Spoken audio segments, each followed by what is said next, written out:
the struggling parents, the families, the teachers, the students that are realizing that a system built to divide, impoverish, and destroy us cannot stand if we do it. All right? It's kind of basic mathematics. If you hear me, could you feel me, could you free me? Wonder if I made a difference or made a difference. But that we are the difference. We ain't got no code to decipher.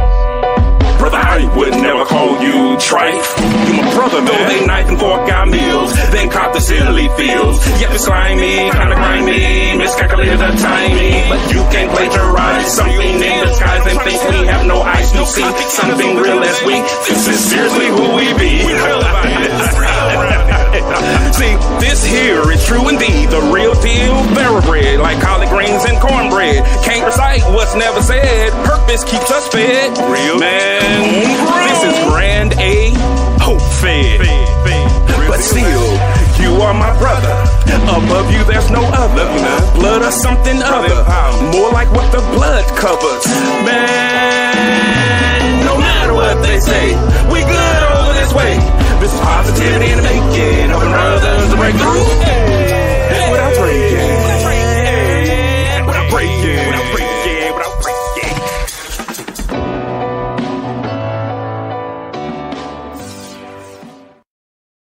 What's going on? What's going on? What's going on, guys? What's up, everybody? It's not Thursday. It's Friday. So you still know what that means. It's Brother Empowerment Day again. Right. We giving y'all that 2-banger this week.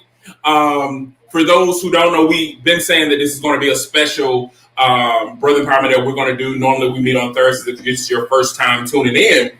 But also, just to let you know a little bit of the ground rule, this is not one of those bashing shows where we sit around telling brothers what they ought to do and what they should not be doing. But this is a show that's designed for brothers and their families to uplift them, to encourage them, hoping that we would give them something from the conversation that they can take that will instantly help improve their lives. So if this is your first time tuning in, we definitely welcome you and thank you. But could you put some comments down to let us know where you are, where you're from, so we can definitely give you some shout out. Before we get to our special guest, bro, how have you been since yesterday? No, a lot has happened since yesterday still, though. Yeah, no, for sure. Yesterday we had a phenomenal episode, night, evening, whatever you want to say. So it was super dope. So we're back again for our special edition. But no, I mean, since yesterday I've been, I got some rest after the episode last night. I went home, I ate some ice cream before bed. Don't normally do that, but I was just feeling so good. I was like, man, I'm gonna eat some ice cream. So you living on the wild side. See, because lactose intolerant, you got to play that. You got to play that card well. No, I mean, I'm gonna pay for it later, but I made a choice and said I'm just gonna have some ice cream. So, but no, today has been really dope. I know that the second book second training manual has come out. Ampersands and commas. Glorious cover right there. So y'all go out and get that. But yeah, I was really excited about that one. So I had a little sneak peek at it, while it was being constructed. But no, it's been a good day, man. Friday, is the prelude to my favorite day of the week, which is Saturday. So you don't mean that. Yes, I do. Everybody knows Thursday is your favorite day of the week. Everybody knows that. Second favorite day. But who's counting? Who's counting though? Who's counting? I know. But it's been great since yesterday, brother. How about you, man? The same thing. I woke up this morning to find out that the book was ready. Mm-hmm. So I put on that marketing hat and was like, hey, it is time. Yeah. That one. But what made this one so special is because, the very first book, we were really finding our way just like we were starting the organization. But this one is like an answer to all of the questions that everybody who went through the training was asking, but also allowed us to get some stuff copywritten. Prophetess Missy said it. Copywritten, don't copy me. Yep. So we definitely agree with that because the sacred box. Yep. We got the sacred box theory now. A lot of people have been asking us about the sacred box. We got a lot of things out there. So we are really discussing the sacred box so a lot of people can get the things that they need. But I'm going to tell you now, if you haven't read the first book or went through the love advocacy training, it's going to be hard for you to navigate through the very beginning because it's a continuation of a conversation. So definitely get the book. But most of all, bro, my wife wrote the foreword. Yes, my sister. My wife is stepping out, doing things. She's making her presence known. It's something happened when she turned 40 and she dropped those pictures. I don't know what. Well, I do kind of know. This is the woman I married, and she's bringing that to the forefront, and I'm excited. So the foreword was written by not my better half or anything like that, but my life partner, the one who is also my business partner as well, helped start this wonderful organization. So I am excited about that. For those who don't get a chance to really view it because you're working or whatever, we actually have the Brother Empowerment podcast. Yep. So make sure you go and check that out. And if you want to get some success tips past just being happy and just getting some of those things, why don't you look at 360 degrees of success and fulfillment? Well, we got some industry leaders. Yours truly is there. But we got DG McGee. And then we also got the brother Nathaniel J. Brown, who are dropping some jewels. You want to definitely get that right now. We're running a special. It's 50% off. But guess what? What is 50% off on something that can change your life? I guarantee you it's 100% worth whatever it is that you need. So that's really our announcements, because I wasn't planning to do it that way. So let's get into our special guest. I think some people know who one of the people are, you know, because he's pretty famous. You know, he is a local celebrity around here. Rick, tell the people who you are, Ricky.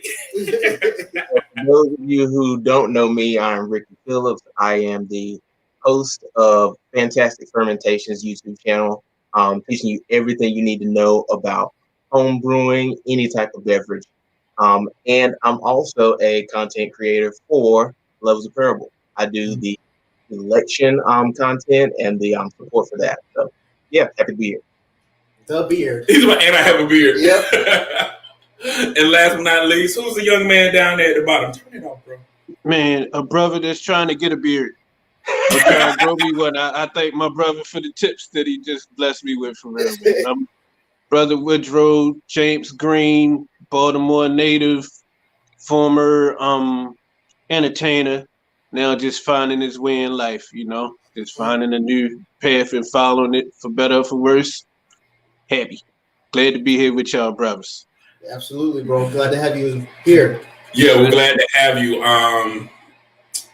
It's funny because I know him as my brother because we had we have a mutual moray because I met him through Lamadiahu. Remember we had Lamadiahu? We had Lamadiahu on the show as well. Yeah. I was just talking about him with a brother of mine that he actually immersed both of us. And we were hanging out today, and we was talking about that day when we went down there to VA and got immersed. Good, excellent brother, man. Excellent spirit about himself, man. Shout out to him.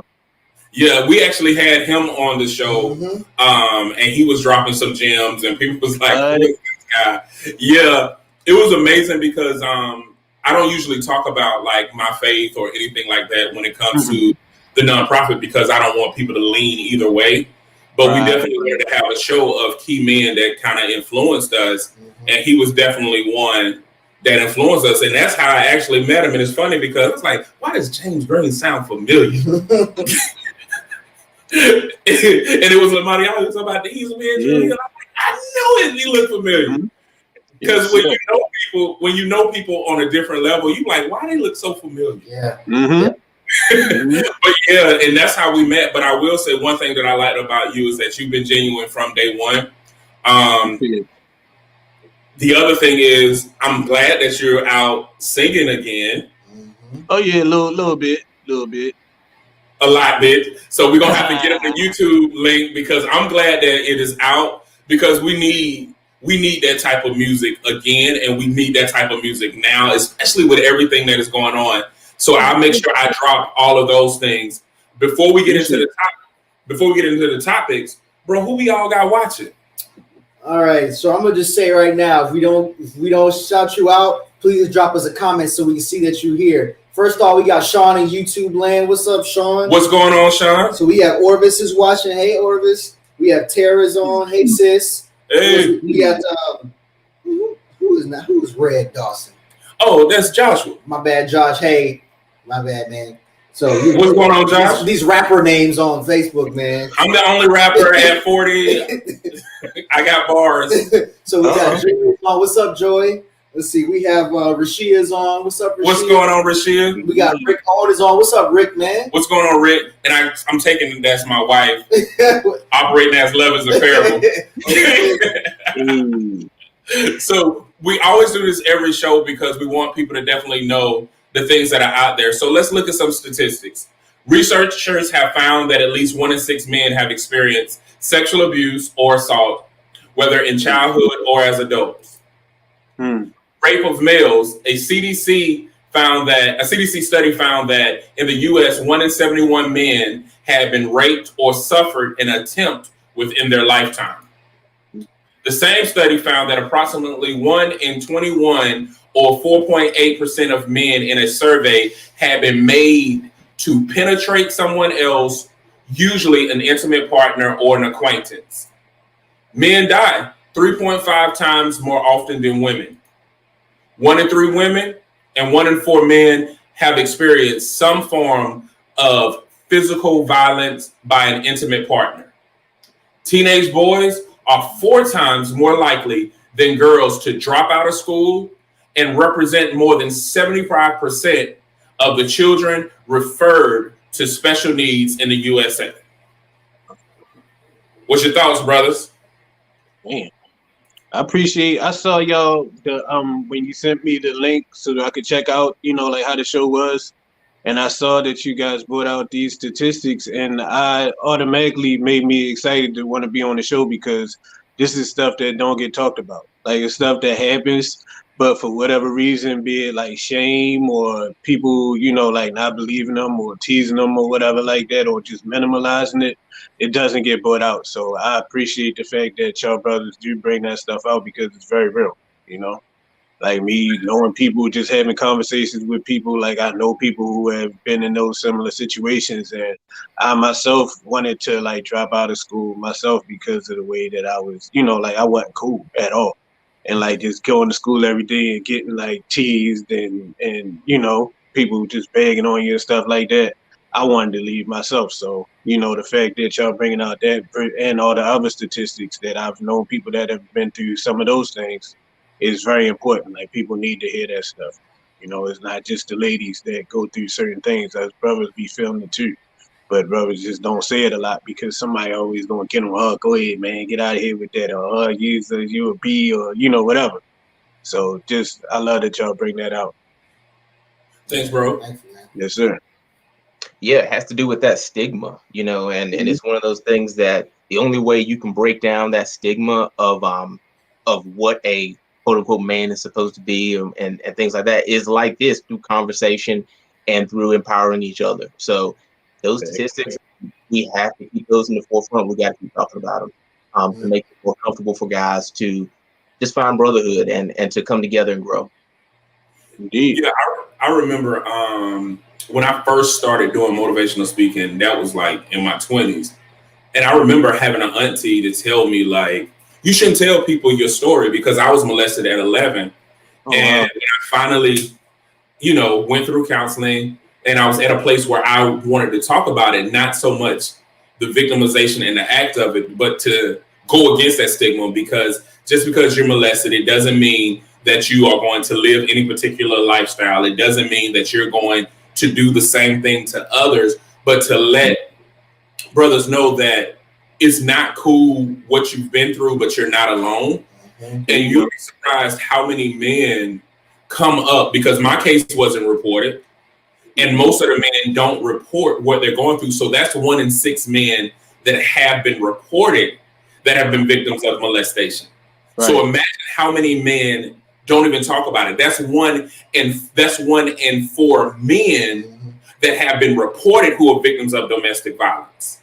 Imagine the men that are not saying anything because we have demonized what it means to be a victim, or made it seem like it's weaker or you're less than because you've had unfortunate experiences in your life. Yeah. That part.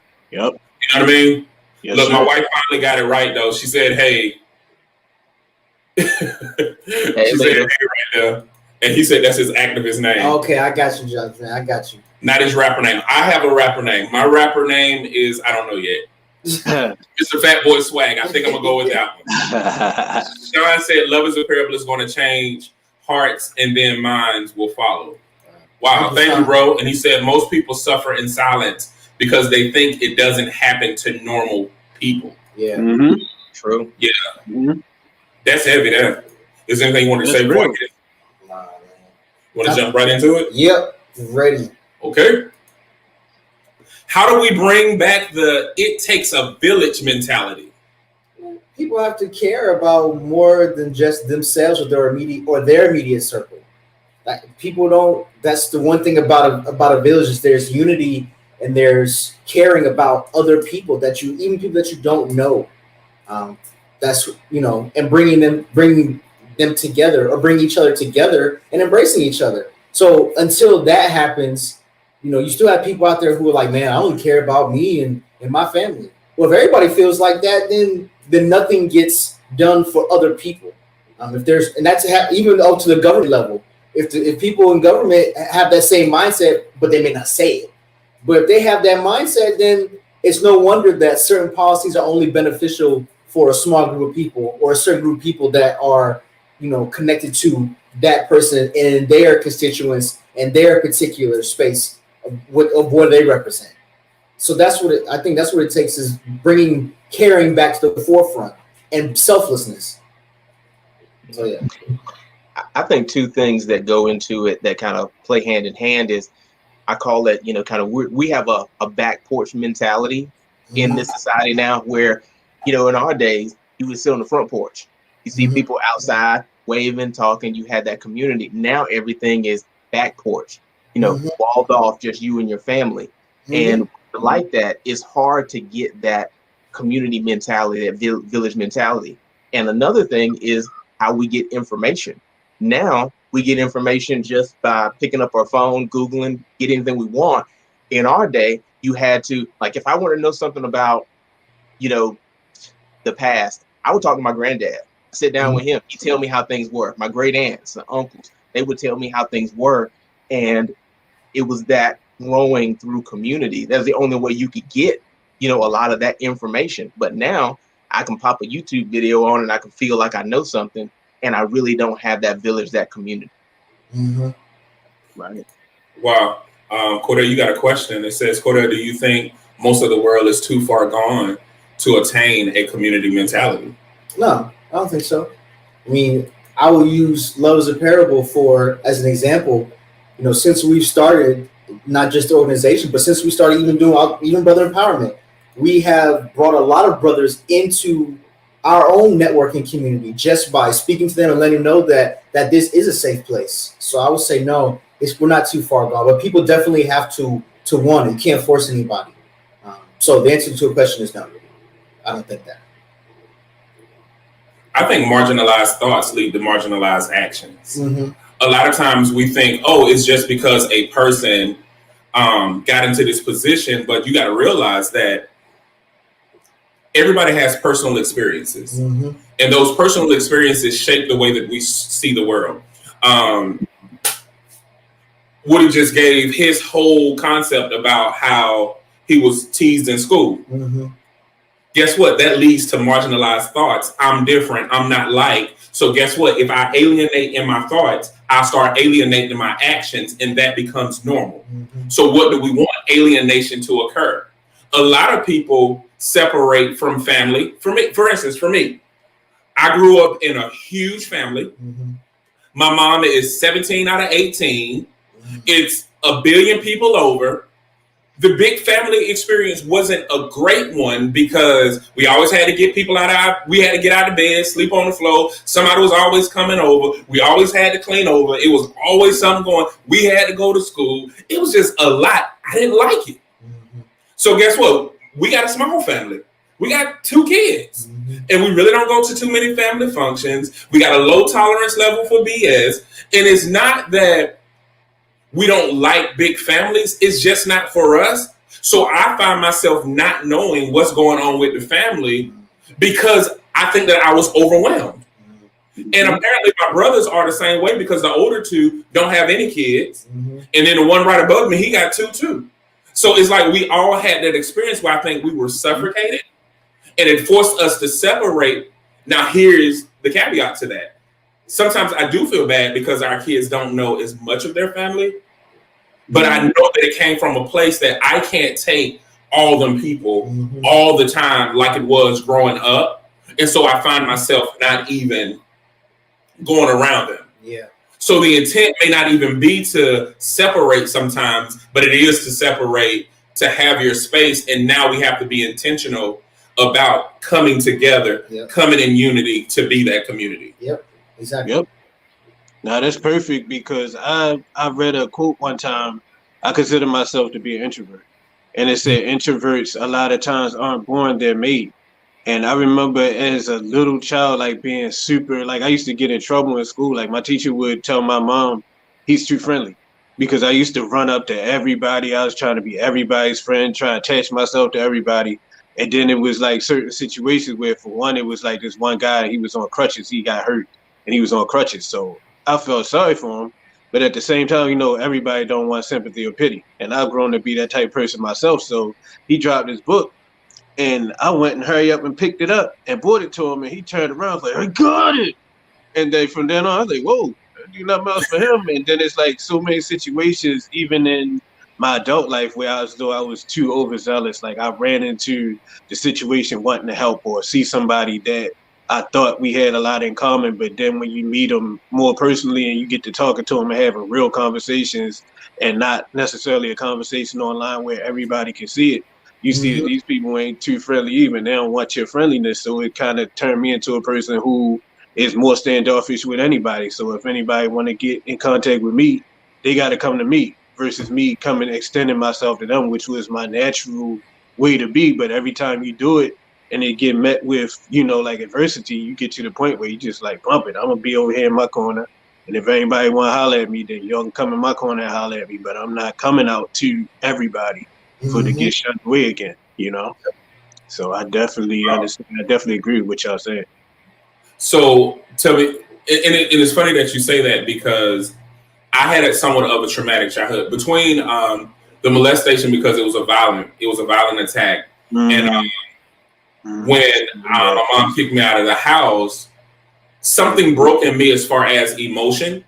So I typically don't look at, like when I first met you, I would have never thought you was an introvert. Really? You know what I mean? And but I know that with me, I look at people for just being people. Like I don't know when somebody is technically having a bad day or having an attitude. Right. I'm one of them. You got to kind of tell me that you're mad. Like, other than that, I'm just thinking you're passionate about something. I don't usually go the negative route because I've been misread a lot. But at the same time, I realize that we're people, and you may just either had a bad day, something could have pissed you off in the back. Like you may not be mad in general, but something could have just pissed you off, and now you got to say, "Hey, how can I help you?" Right. And so I give people that, and so a lot of times I don't think because all of my friends are considered introverts, except y'all new people. These new people are extroverts out of the yin yang. Like they see they don't see people. They say introverts don't make friends. They say extroverts just adopt them. And that's like pretty much most of my friends. Like they just be like, look, I'm on your street. We going out. You know? That's wow. Yeah, because he will strong arm you into situations that you didn't even know you were in. I don't tell a lie. Nope. What part is that a lie? I strong arm you into what? You don't even know. Listen, you be minding your own business. Next thing you know, why are all these people here, Cordell? Oh yeah, I'm just Does he look like the kind of guy that you can strong arm into anything? Not strong arm, maybe finesse might be a better word. Thank you. What? That's how he do it. Intellect. Intellectually strong arming people. There you go. How? But you were an exceptionally smart guy. Exceptionally smart, ain't got nothing to do with manipulation. No. Go ahead, Ricky. I'm with Cordell. You can say he got you one time with that, but you keep coming around. You enjoy it. Hey, fool me once, shame on you. Fool me twice, shame on me. The same way, weeks later, you be sitting there thinking about your life decisions and be like, why I'm so tired? Oh, I've been peopling with Cordell. That's what we're going with. We're gonna go with that. Okay. Oh, look, we got people talking. Village mentality requires. Terry is everybody's sister, so that's your sister too. Oh, hey, that's everybody's sister. We'll submit your application. We got a review board, but the village mentality requires a willingness to risk something personal. Mm-hmm. Wow, we have to be willing to protect with something on the line. We have to build trust and support. Sean said community is built at a local level. If you build a strong local community, it will attract people to it. You can't shortcut time and effort. Absolutely. That's true. Lenora, who was on yesterday, said, hello. Hey, Lenora. Lenora, what's up? The Marines broke my brain as far as emotions go. I spent a lot of time trying to figure out what emotions I'm feeling. I hear that often from people. Look. Services. Oh, what's up, Stevie? He got you too, didn't he, Stevie? You just laughing at your shit. That's all he laughing at. Okay. If you're an intellectually stronghold, by Cordell, go ahead and put it in the comments. People not gonna lie for you, man. Bring it back, yes. That's you. Oh. No, Jay, you gaslighting right now. Oh, see, look at them. The extroverts are together. I'm actually an ambivert. I need you to cover up on that shirt, Ricky, because you biased at this point. Oh man, you biased at this point. I don't know what that means, but Marine stuff. Yeah, my uncle in Marine. That's like a Greek. Yeah, it's like a salute. That's what they be doing. See. Okay, so let's go to this one. Coping with colorism. Is it still house ninjas versus field ninjas in this day and age? What do you think, Cordell? Yeah, I mean, it's way more.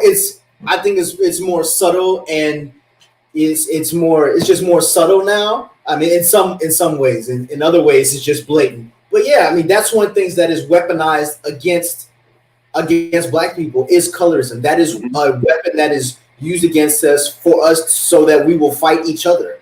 Yep. And it's that's one of the main, and people recognize it more now. We have more conversations about it now, but yet again, people still fall they fall victim to it, for lack of a better word. And so yeah, colorism is still there, and in those conversations in that arena, I really think that people taking their feelings out of it and just acknowledging the actual cold hard facts is one of the best ways to address that and combat it as well. There is a certain group of people in a group of when you want to say skin tones or whatever that have privilege in this country. I'm talking about America because that's where I'm from. But there's a certain yes. Oh. There's a certain group of skin tones that have privilege in this country, even amongst Black people. And so that needs to be the fairer skin. Oh, okay. Really, really fair skin. Okay. Yes. So this dude can't have a serious conversation with that, but that needs to be acknowledged. That is a fact. There are certain groups of people who have privilege even within our community of marginalized people, and so until those facts are addressed without emotions being drawn into and people with their personal agendas and stuff, the conversation is going to keep going around on this ride, and we're never going to address it and get past it. But yes, and coping with it is really, I think, having the conversation again, like I said, acknowledging the facts and not having your own personal feelings injected into it is one of the best ways to cope with it. Just acknowledge what is there, and just don't put yourself in the center of the conversation. It's not about you. It's about what actually is the facts and what's going on. I definitely agree with you 1,000%. But I will they already making the correction too, is that colorism is an international phenomenon. Right. But I do agree that in America, a lot of people don't understand that colorism is a stepchild, is an offspring of racism. Yeah. And there are a few things that we don't understand. When we talk about colorism, we typically talk about colorism from only the negative perspective. Mm-hmm. But the truth of the matter is colorism also exists because a lot of people, especially Black people in America, were dealt a bad hand for being dark. Mm-hmm. So in slavery, the lighter hue child was favored more than the darker ones. That's where we get the house Negro concept for. That's not necessarily because the lighter skinned Black wanted to be a house Negro, right? Because the house Negro was subjected to a different form of abuse, which often meant constant rape, constant abuse, and actually having several offsprings. There's even proof throughout history where there was a special chamber that the fair-skinned house Negro actually had, where she was raped repeatedly and have countless children. The other part of that is because of the favor that was presented upon the lighter hue, you had dark-skinned families hoping to have a lighter hue child because they would say if that lighter child, meaning if I birthed a lighter child, that lighter child will show favor upon our house. And we will get privileges that we don't get. Jay, what do you mean? I can bring it all the way personal. My mom's oldest sister lived her life briefly as a white woman, so my grandmother, who was handicapped, could receive certain privileges. Wow. Yes, those things truly happened. Did my auntie think she was better than anybody because she was like, no, there is a responsibility that come with lighter people. Yes, there's a responsibility, but sometimes we mix the understanding of what colorism was really about. And so now we pin these people. They can't change the fact that they were born a lighter hue, and they can't change the fact that, yes, several people look at just because you're lighter, you automatically are more beautiful. Yes, that is what the world looks at. If you want to talk about it, it's even down to this webcam. Everybody talk about they love our backdrop, but the only reason why we got the backdrop is because I'm dark skinned and Cordell is lighter than me, and the camera is going to pick up the lightest part. Because the webcam is biased to lightness. So it's going to focus on light and not focus on the darkness. So we need a background that's basically confusing the camera so it'll work.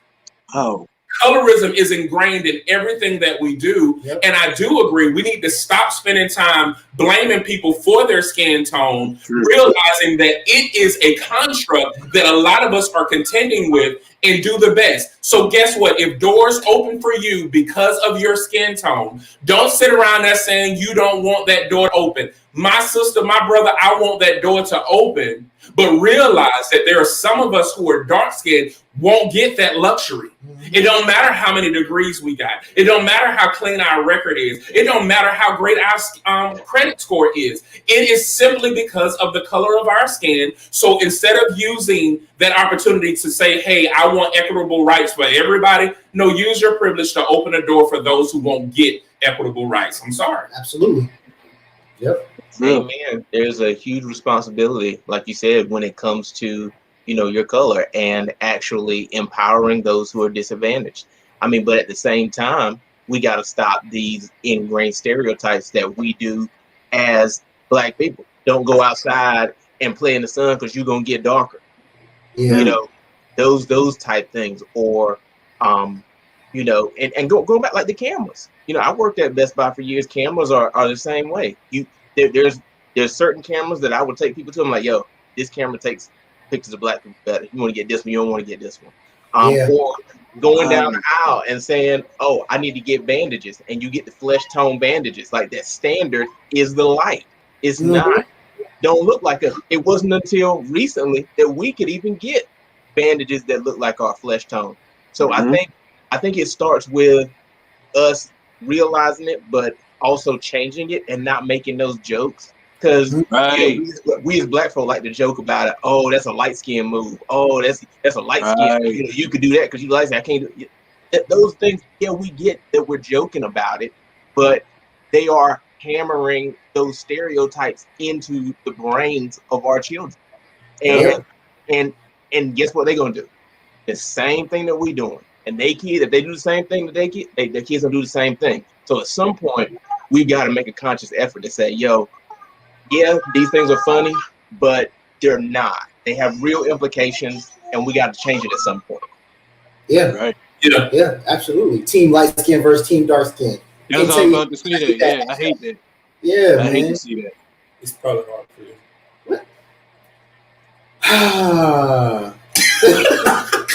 But no, Boy, the gaslight is hard today. Huh? what, nothing. I'm being double teamed. So, I'm being jumped by these people. It is actually called lynching. I'm being lynched by these individuals. I'm just saying what the law is. I don't like being virtually lynched by you guys. This is discriminatory behavior, and I will not stand for it. I'm gonna sip my water. Is it over there cyberbullying this y'all? So you had some people. Orvis said colorism is a global issue. Yeah, I only talked about it in U.S. Orvis because this is where I'm at. So yeah, it's international. What Stephanie was saying, it definitely is. Jack was asking to expound on what that privilege looks like, and you did that. So yeah. And I don't know what she's talking about. She can't spell. It's hard not to get personal when you're a darkie being ridiculed. Good or bad hair.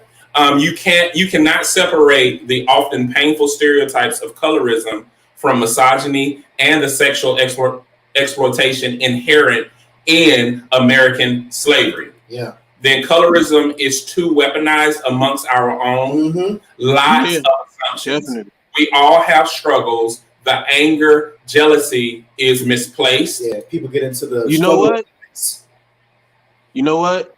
What's up? And that's like you had to. I mean, like a lot of times, like I'll put up a picture of I'll show a picture of like my parents, and if you really take a look at the features of my parents, I have features similar to both of them. But every person will always say, you look like your father because my father is darker and I'm closer in complexion to my dad. But actually I have more features like my mom, and it's weird that Black people will always go towards the one that you got the most color closest to.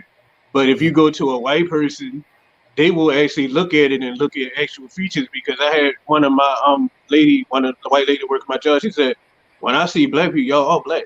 So they don't look at, a lot of times some might, and some definitely do, because that's how the whole house and field thing happened. But like a lot of white people also, when they see Black, they just see Black as just all one shade or whatever. So they more so look at the features. But I think a lot of our people practice the whole light skin, dark skin stuff towards each other than even other races do. Yeah, I get it a lot from other people that look like me, more so than I get it from people who don't look like me. They just like, you Black, you Black. Yeah, I think that we don't even know how to accept it, because Harold talked about it a little bit. His wife actually was on the show yesterday, and she has a adult book out called Fighting from Darkness, How Long Will You Color Greatness? And it was talking about just her testimony about what she went through as being a dark-skinned woman. But if you look at Lenore, you're like, man, you're gorgeous. But she went through some things, and that's like adult book from a different perspective. And a lot of people don't even know how to deal with the fact of, one, we talk about this all the time, imperfection only exists in comparisons.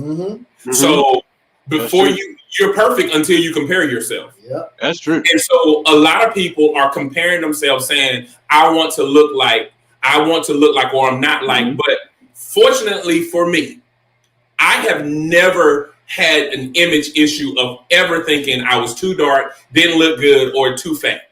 I just never had that issue. So here's my privilege. Because I have a beauty privilege. That was a dope one, right? Because I have a beauty privilege, what I tend to do is anybody who's around me, I tend to promote things that they're very great at. Like, even if they don't think it, and a lot of people think I'm not being genuine, but no, if you come around me, you're going to be the best at whatever it is that you do. You know what? That's very real, because like, and I learned that like with an ex that I used to have a long time ago, like if she was in a good mood, she wanted everybody to be happy. But if she was in a bad mood, she wanted everybody to be upset. And it's like more time, happy people want other people to be happy. People who are genuinely happy, or people who genuinely feel good about themselves, can find the good in other people, and they will encourage and bring that out. But a person who is miserable wants somebody to be miserable with them, or a person who is weak and they're threatened and they feel like they barely got the position that they got, they will bring other people down because they feel like if somebody else gets some shine or if somebody else gets some attention, then it's going to take away from theirs. But a person who really feel good about themselves, like you seem to, and like what you just said, you want everybody else to feel good about themselves. And if you see somebody down, like I just saw a meme that says strong people don't bring other people down, they lift them up. And that's like really representative of what you just said. Like, because you feel good about yourself, because you feel that you are, you know, like something nice to look at and just feel good about yourself, you're going to point out things to people that they might not even peeped about themselves. Right. You know, like, and I've been around people like that. I saw myself totally differently before I came around certain individuals. And some for good, some for bad. Like some people, and that's another thing why it's important to be told by somebody before you leave home and get some type of good feeling about yourself instilled upon you, because if you don't, you just like an open slate for people to either throw garbage on or for people to lift up. And too many times, the voices that bring you down get heard louder, or they get to you quicker. And then you had to come to somebody else and then had to get fixed. But if you got somebody right there in your home telling you good things about yourself and instilling, you know, like just telling you values and telling you you're good at this, you're good at that, not lying to you, but like really taking the time to find out your strengths and pointing those out to you, then you're less susceptible to the people who will come to you with the BS or somebody that's trying to bring you down so they can capitalize off of you, for real. So people need brothers like what you just said is you joking, but I mean, I think you joking, but that was very important. That's very important. It's for real. Oh, you for real? Oh, I love it. I love it. I'm going to promote something about you, but, and that goes to, let me do these comments before I forget them. Rick said facial recognition on phones, talking about the biases. We got Justin out in YouTube land. What's up, Justin? What's going on? You know Justin? No. That's my homeboy. That's my homeboy. Okay. Hello, Mr. Ricky's homeboy. Yeah, what's up, man? Sean said everything you're saying is true, and it aggravates me. We are still having this conversation. It seems to me such a non-factor to a person is actions define you, not your shell. To my one Marine brother, there is only one color, green. You're light or dark green Marine. I don't know, hokey or hockey. I don't know what that means, but yes. But I still love that Marines taught me that. She says, say that. See, beauty privilege. See, my sisters, y'all understand? If you connected to me, I'm going to promote you. Look, see? Yes, you are a promoter. You bring out the best in people. Yes, see? We need more like that. Stay like that, brother, for real. Dropping wisdom. Look, up, you getting it? Hey. He means everyone. Oh, I most definitely do. No, she's talking about I do the same thing, but he mean it. Fortify yourself before you leave the house. Yes. That's real. That's very real. I will tell you the one insecurity that I had. The one insecurity I had is when I found out I was talented in a lot of areas. It was around 5th grade, 6th grade. That's when Tevin Campbell came out with the song Tomorrow. And I was singing it, and I was like, okay, upper register. And my mom was like, stop that noise. But when I went to school, they was like, sing this solo. I was like, okay. So then I started to draw, and then I played instruments, and then I was acting and all of that. And I realized when I went into spaces, people would show things, and it wasn't really that great. And you're like, oh. But they were so happy about it, and you're like, oh.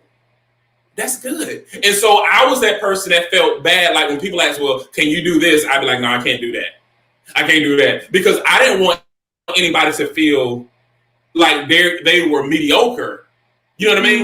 And I didn't want to have a superior concept. So a lot of times I would take that second level, whatever it is. So whenever it was time to run for a president position, I would always do the vice president. I would never do front because I wanted people that weren't as talented or wasn't as great to get their time to shine, even if that meant me taking the back road. The flip side to that is it hindered progress because some skills that I did have, even though they were great, they didn't get a chance to really develop. And so here it is, 40 years old, rapping.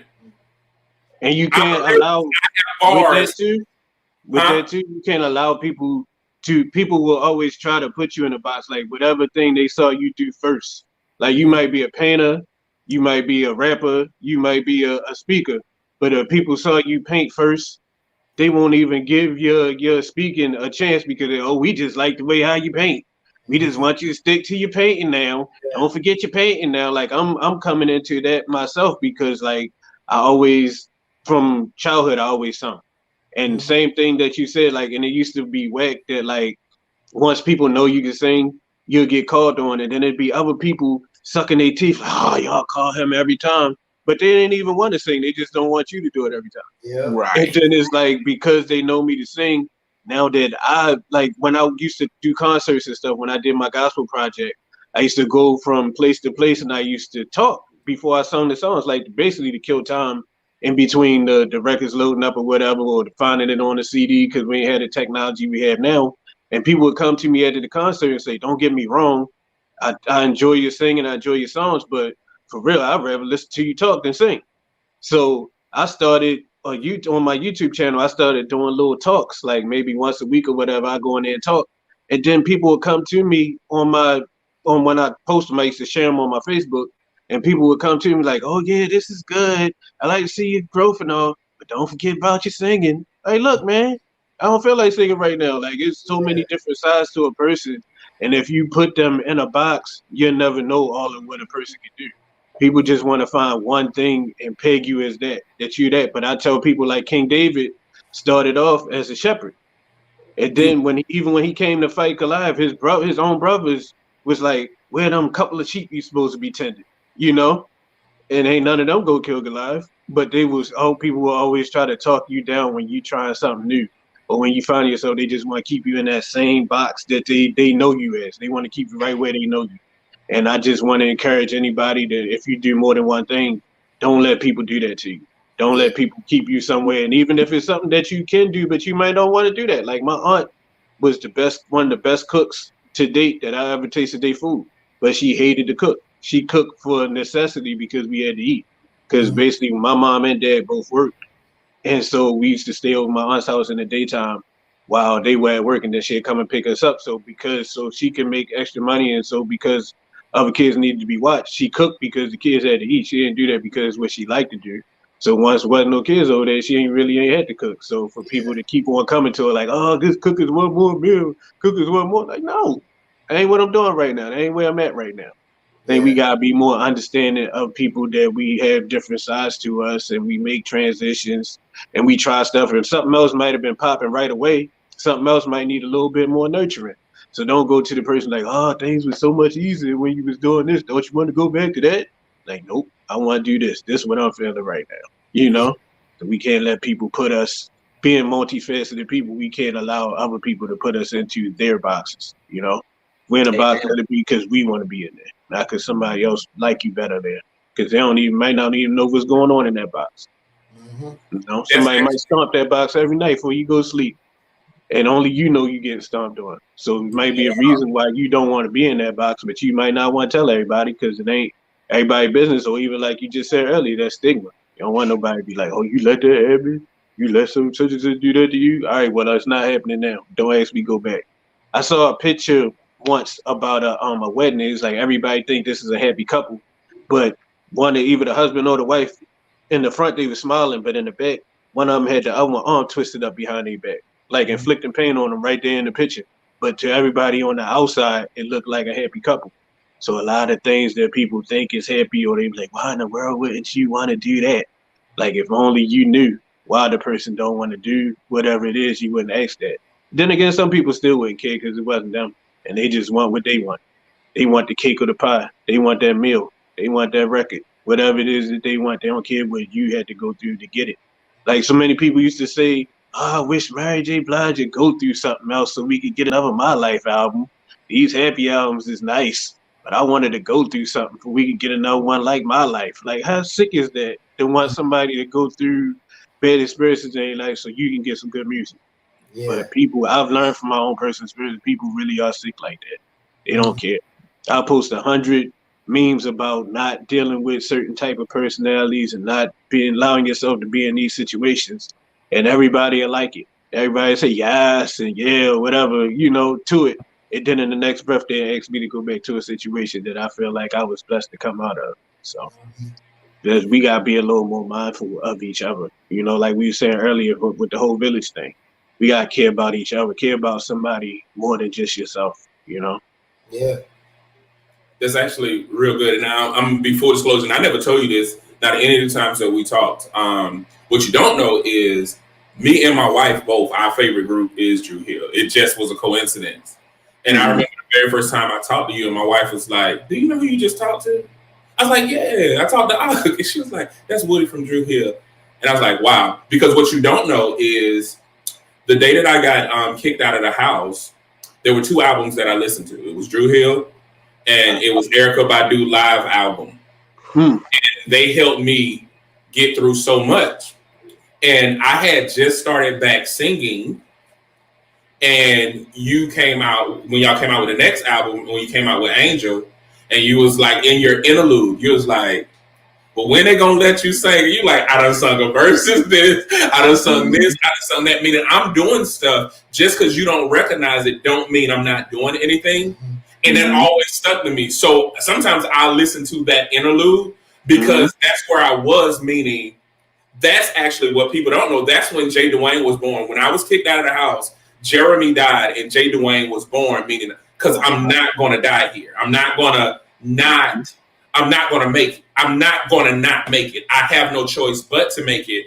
And that album was instrumental, and we still listen to it to this day, but you don't realize like some of the things that you said still have lasting effects. And that's why when I talked to you privately and I was like, you need to write and you need to sing because they need that message. I don't care what situation you go in, but I hope that it's positive. But I hope wherever you go, you're writing and you're singing. That's what my whole thing is, because if I was going through, imagine how many other people are going through, and you have a certain way, you have a language style that resonates with people differently.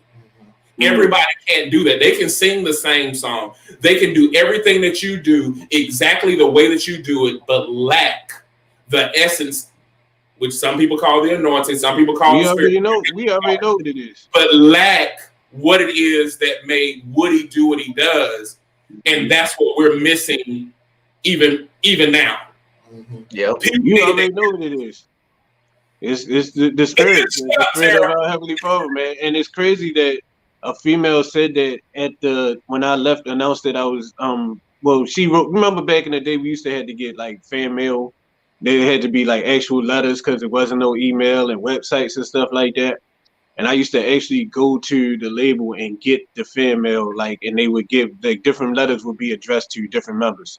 And if it was somebody else, I'd leave it there. But if it was for me, I would take it and I would answer it. And a sister said the same, something very similar to what you said, because she said that in her household, she felt very unappreciated. Like she looked out for her parents and she did all her chores and did extra stuff around the house, and nobody ever paid her any attention. And she was to the point where she was getting ready to kill herself. And she was like, when she heard that interlude, she was like, it's not just me. She's like, it's somebody else that's being overlooked for the things that they doing, and they feel underappreciated or unappreciated. So if they could continue on living, then I'm going to continue on living too. And that really made me feel away, because to be totally honest with y'all and full disclosure, I was high. I just went in the thing, I smoked, and then I just went in the booth and just talked. And that's just what came out. So it's like, if me and my foolishness was able to help somebody, then that was my whole thing after that. Like, imagine what could happen if I on purpose tried to say something to help somebody. If me just going in there just BSing for real, and was actually shocked that they actually even let that be on the album, because I just did it to do, So it's like, that was, ever since then, that was been my focus, to try to help people. That's why if you notice, if you follow me on social media, you see like every once in a while I might goof off and put something goofy up. Like I think in my stories now I got like something about I hope that the eyelash company say something racist so that the women can start wearing these stupid eyelashes looking like Mr. Snuffleupagus. But for the most part, what I post up is mostly just like helpful stuff and helping people, like quotes to help people stop being in abusive relationships or stop, whatever it might be, or just informative, Like that became my focus in life. Like after that day, to just try to help people, try to things that I made a mistake, to tell them so they won't make the same mistakes that I made. And of course, people gonna do what they gonna do, but at least they can't be able to say nobody told them. Because just like you, brother Jay, I basically when I was like 4 or 5, my granny read me the Book of Revelation. And she told me about the days was coming where as though if you didn't have the mark, you couldn't buy or sell or anything like that. And for some reason, when she was reading me that, even as a baby, I was like, this is going to happen before I die.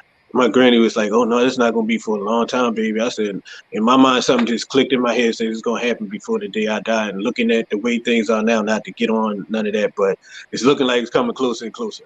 And with that in mind, I made a conscious effort to not have any children. So I don't have any kids either. So like everybody out there, they not my children, but I look at them the same way how my parents went out of their way to, because they love me, to tell me certain things. I made it my effort, my labor of love whenever I post something to really make it something that somebody can really use or somebody can really grow from, you know? And that's my way of reaching out to people through the stuff I put up. And if it need be through some music here and there, but, you know, or talking or whatever, I just want to help people not make the same mistakes I made, or, you know, like anything that I see something coming that don't look too cool. Like you see a car coming, you're like, yeah, look out, you know? And if the person do look out, then that's beautiful. And if they don't look out and they get hit, at least they can't say nobody never tried to tell them that the car was coming, you know? Wow. Sean said some people are better at putting words to thoughts or experience. James appears to me to have the gift to make the leap from mind to words. It's a valuable skill set. Thank you. All praise to the Most High, man. And then it's crazy because there's some people that I feel like communicate better than me. Like I would be like a ghost, like whisper in their ear and tell them what I want them to say, and then they go say it to the masses. Like, because different people got different audiences. Like somebody like me, I'm, you know, like I was in the hood, but I wasn't outside. I wasn't allowed to go outside. So then you got other people that was really like thugging or whatever. Somebody might listen to them that wouldn't listen to me, but I might have the information that they need to say. But I tell it to them and let them say it in their voice, and then reach the people that need to be reached. So I do that, a lot of that too. Like even with people who like media content creators and stuff like that, I'm friends with some of them, and I shoot them little things. And then when they say it to everybody, like people that know me and know them, they're like, I can tell he's been talking to you. Just off of what you're talking about, I can tell he's been talking to you. And I got a good buddy of mine who's a comedian, and he actually writes for, like, he is known enough, you know, like in the circle of comedians, he's very well respected, but to the general public, they might don't know him as much, but they don't know that he's actually writing the content that some of their favorite comedians get up on the stage and say. You see what I'm saying? I don't have a problem playing that role either, as long as the people I'm working for appreciate me, you know?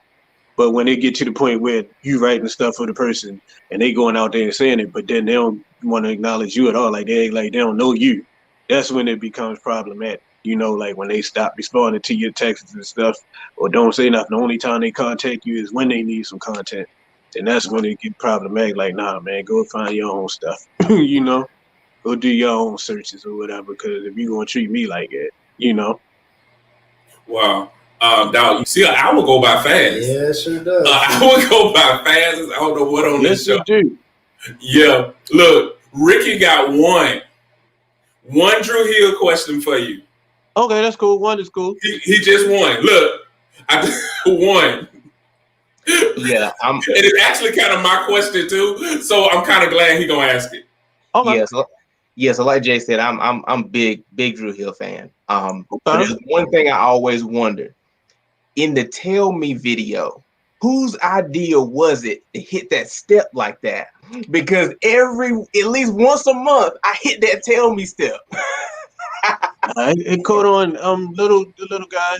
Cisco, he was basically all the choreography and stuff like that definitely came from him. He's an entertainer. He's a born entertainer. I will give him that. He's a born entertainer, and he, like, just like all the rest of the great, you know, whatever, like he studied all the people who came before him, you know, and that actually came about. He was joking. It was a joke because, like, Tell Me sounded like it was very soulful. Like, you know, we come from the era of Jodeci and Dave Hollister and all those people. So Dave Hollister actually was supposed to sing Tell Me. It was his song. Like, it was get ready to get mixed and mastered the day that we went up to the label and sung for the people. Like, Aaron Hall had sung it previously. A couple other people had sung it. But Dave Hollister was going to be on the soundtrack singing it. But when we came up, Dave Hollister wasn't signed to the label that we were on. So they figured if they had somebody that was their own label person, they could push it, and they would want to push it and make it bigger.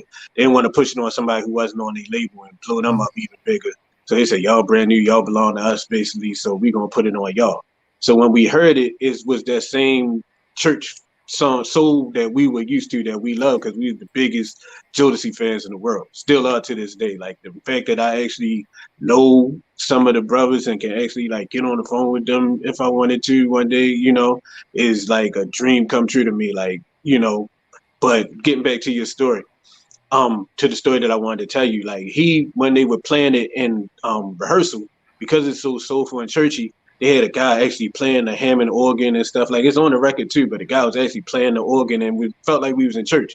So he was like, this sounds like something that the deacons and the ushers and them would march down the aisle to. He said, what if the deacon was marching like this? I'm not, can't dance, so I'm not going to show you.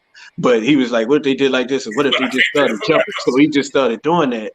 And meanwhile, the people from the label who were in charge of putting our show together saw him doing that. And he's like, oh, y'all need to do that. That need to be the step for the song. Y'all need to do that. And so from there, we started doing it. And from there, that was the first time that I quit the group, because I can't dance at all to save my life. And so, like, we had a guy who was like a drill sergeant, and like a real drill sergeant. And every time I missed a step, he would make everybody do jumping jacks or run in place or whatever exercise or push-ups or whatever. That's why we was all so skinny on the first project or whatever, because I messed up a lot. So we had to do a lot of exercise. So at the end of that rehearsal session, I went to the guy, because we hadn't got signed yet. I went to the guy, our paperwork wasn't even done. Like, they just put us in the studio to record the song and then sent us to a rehearsal studio to put together a show. So I said, look, give me $80. He said, for what? I said, for a train ticket back home. He said, for what? I said, man, I can't dance. I'm here to do things I'm good at. This is not a thing that I'm good at. So we going to be doing this, because up until that point, we was, like I said, we was big fans of Jodeci. So, you know, Jodeci done the little 1-2, like the little rock, you know? So I figured that's what we going to be doing, standing there and rocking. Now, when they first came out, we was doing that.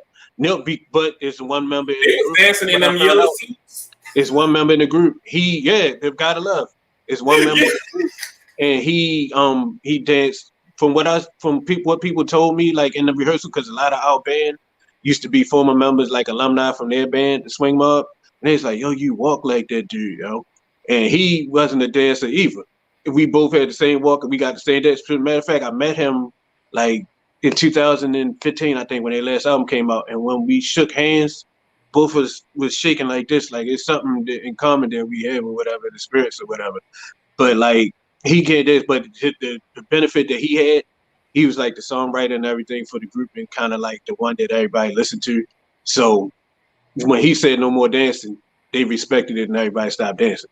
When I said no more dancing, ain't nobody listened to me. And the thing of it was, I made concessions for everybody else. Like, when we first started, I was ripped. I was little. We was all, you know, when you young, you just shredded. You don't have to do nothing. You just get got the same fat body, eat everything, and you skinny. But then when you turn 18, you know what happened with me? Like, so they was like, the two other little guys was like, yo, somebody gotta keep their shirt on with the big guy, because if he the only one with no shirt on, it's gonna make him look bad. So I kept my shirt on with the big guy, and then 3 of us as singers, and one was not really a singer. So he's like, yo, you gotta sing less, because if you singing a lot and then us 2 singing a lot, that's gonna make everybody look at him crazy. So I took 2 L's. I didn't sing to make somebody else look good. I kept my shirt on to make somebody else look good. But then when I asked, can somebody not dance with me? Oh no, we got to do that. Ain't no way around that. We got to dance. So yeah, I was like, man, send me home. But then the guy was like, can you just do me a favor, just try it for 1 year? And if you don't like it at the end of the 1 year, then you can go home. And I did them one better. I stayed for like 10 years, and I still get rinsed. So I'm like, goodness, what do a brother got to do? So we done made it past that time, man. Thank you for that. Yeah. So this is my simple request. I don't care what it is. would you give us a little bit of something? Sang us a smidget of smashing. Hey, I'm glad I know how to do. Glad I know how to do a little something for real, because I'd be in trouble. Yeah, do a little something. But you know why you thinking that though? I was sitting there saying like, this is perfect for those individuals who are sitting on their gifts. Mm-hmm. Yeah, that's true. Like, I'm gonna send you the video of this dude dancing. He thought that I was putting out there to be funny. Yeah. But the dude is like phenomenal. And sometimes he'll do a little two-step in my kitchen and slide to the oven. But the guy is phenomenal. And he's a phenomenal artist. Wow. And he's a phenomenal writer. Wow. And he don't really do any of it. Hey, man, sometimes I saw a brother, I don't know if y'all familiar with a guy called the Book of Alpharanda. And he was like, sometimes, he's seen homeless people. And he was like, that homeless person don't have to be homeless. Like, it's things that this homeless person can do. But he was like, he just rather have peace. You know, he said he figured as long as he can get a meal and get somewhere to stay, when it get too extreme outside, he don't even go through the headache that come along with a lot of stuff, because there's so much politics that go into things. There's so much politics that go into making music, politics that go into so much stuff. So that's my situation. Like, for me to have peace, I will work my little 9 to 5. And what the Bible says, it's better than a life in a mean cottage, which means a little small place with peace, than to have a whole bunch of stuff with turmoil therewith. So that's why I choose to not do too much of nothing, because I just like my peace. And I lived out all the stuff I thought I wanted to do in my 20s. So now that I'm 44, about to be 45, I just like my peace. But I will sing if somebody asks me, just to put a smile on somebody's face. So that's why I love karaoke. Before everything shut down, I used to go to karaoke every week. And it would be some people like live out their dream to be able to say they sung with a at one time famous singer or whatever like that. But for me, it was just as much fun to sing with them, because they sing so carefree and they were genuinely happy. Like, they genuinely had their drink in them, and even if they hit every note wrong, the fact that there was love in the building and everybody was just having a good time, that's what I'm about. Like, we'll throw all the politics out the window and all that. Let's just have a good time. And with that being said, I don't know how much time we got or whatever. I'm going to go ahead and sing, because I tend to talk too much sometimes. Here we go. Because it's the Sabbath, I'm going to do a little something a little spiritual. Though the storms keep on raging in my life, and sometimes it's hard to tell the night from day, still that hope that lies within is reassured, as I keep my eyes upon that distant shore. I know he'll lead me to that place, that blessed place he has prepared.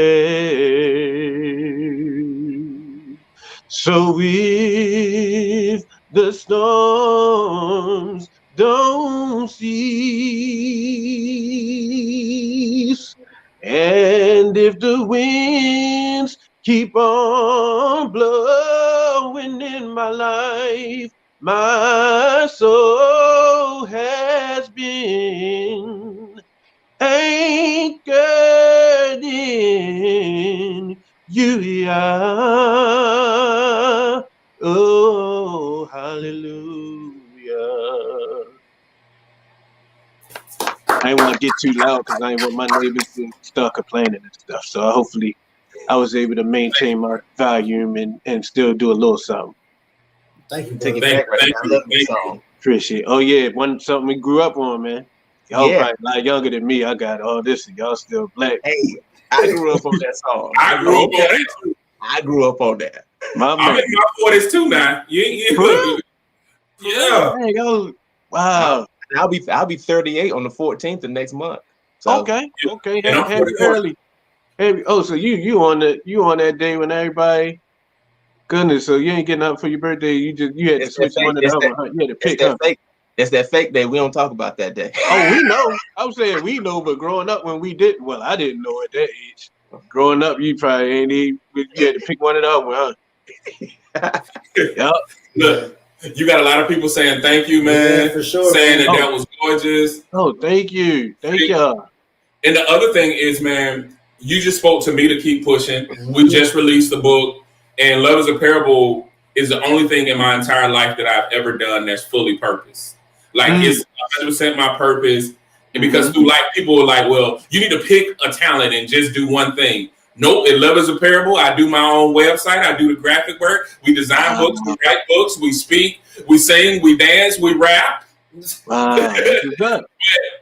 We attract the same people because Ricky is very intelligent, but man, anything, he got the Midas touch literally. He can put anything together. He knows about everything, and he's a fermentation specialist. Yes. And makes amazing things. Wine, beer, liquor, you name it. He's got a gift, man, and it's like we all sit on part of it and have been living life giving people basically half empty purposes.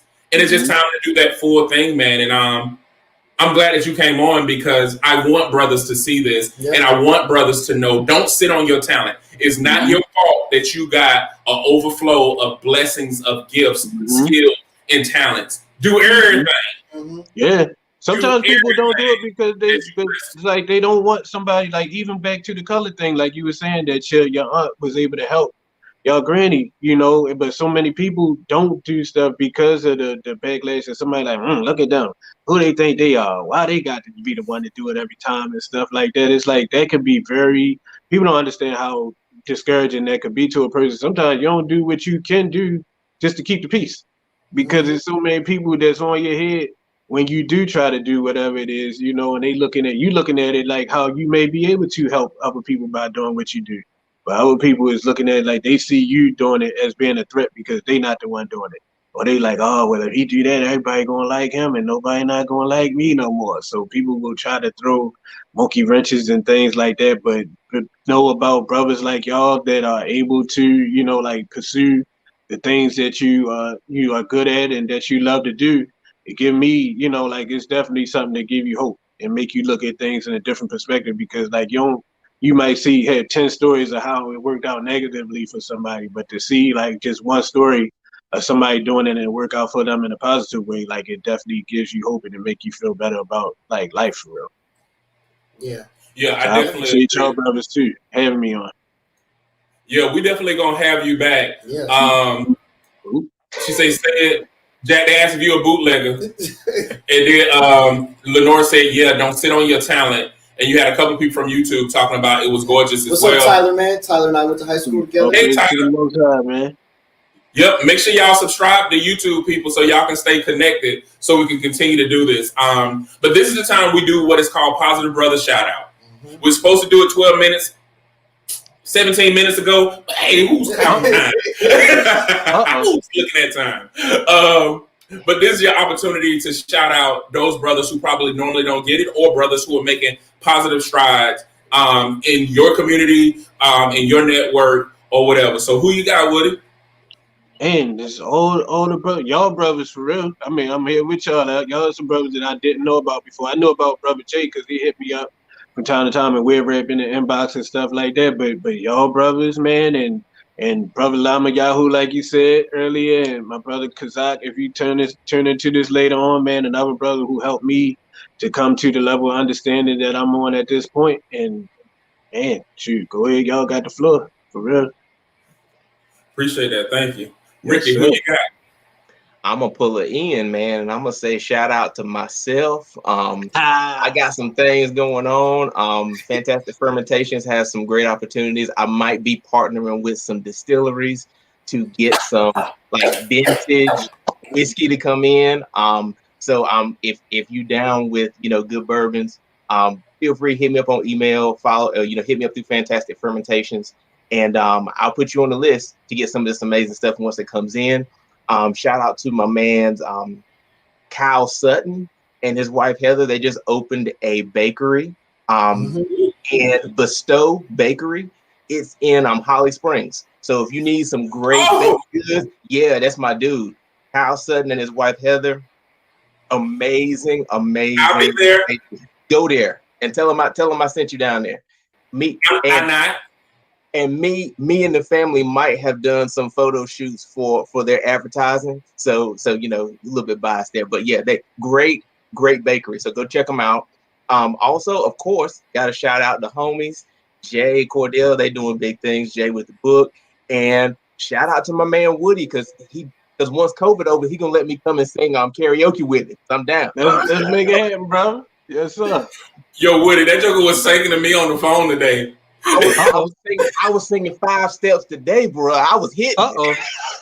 Do it, Ricky. Show him what you did. Go let him hit them vocals.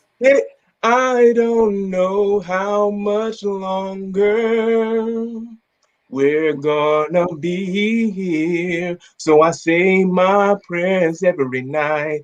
One for my mother, and one for my father, and one for the love of my life.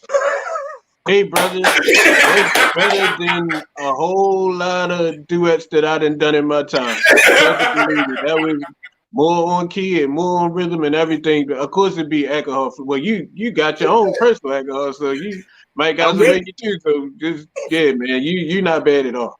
Trust me. My brother was serious too. He's paused, and I was like, he breathing. He hit his nose. Oh, I had to get right, man.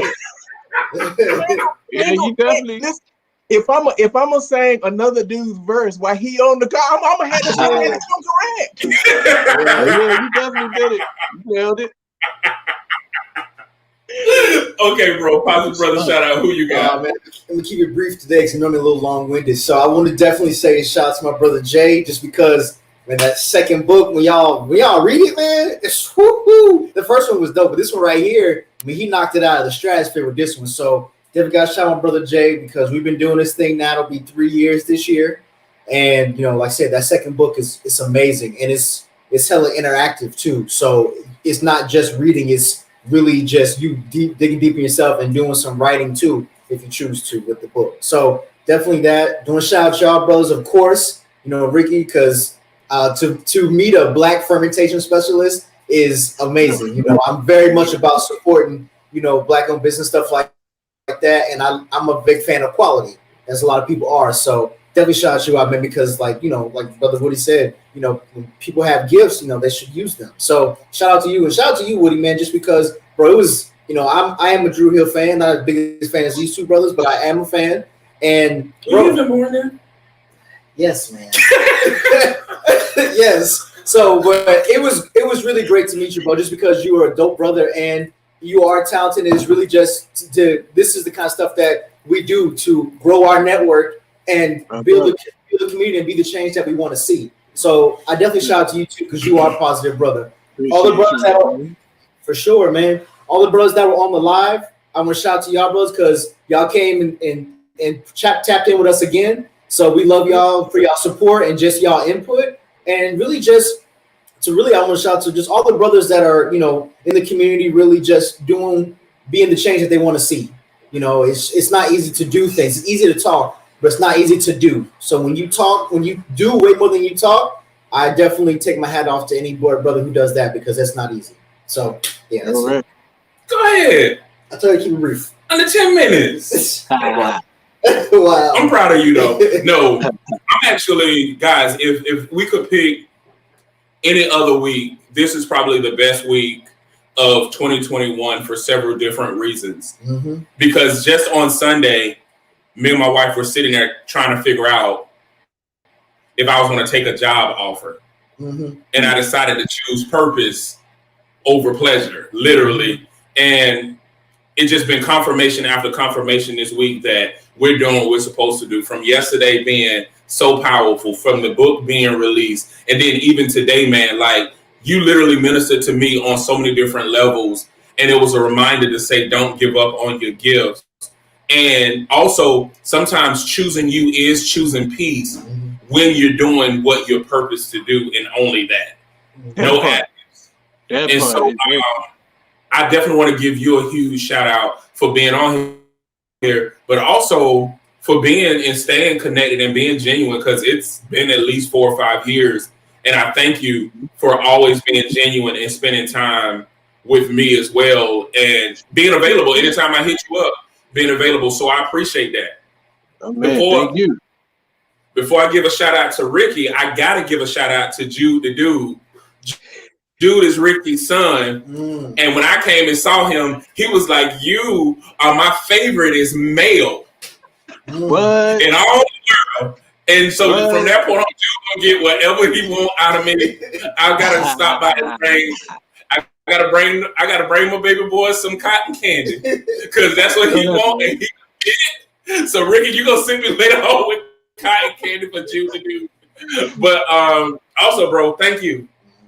We've been doing a lot. I thank you for working after hours when things get hard. I thank you for helping take over the website. I thank you for leading. I thank you for all of that. But I thank you for showing me that, men can be friends, real friends, good friends, best friends, brothers, lift each other up and not want a single thing out of the person but that person to be them.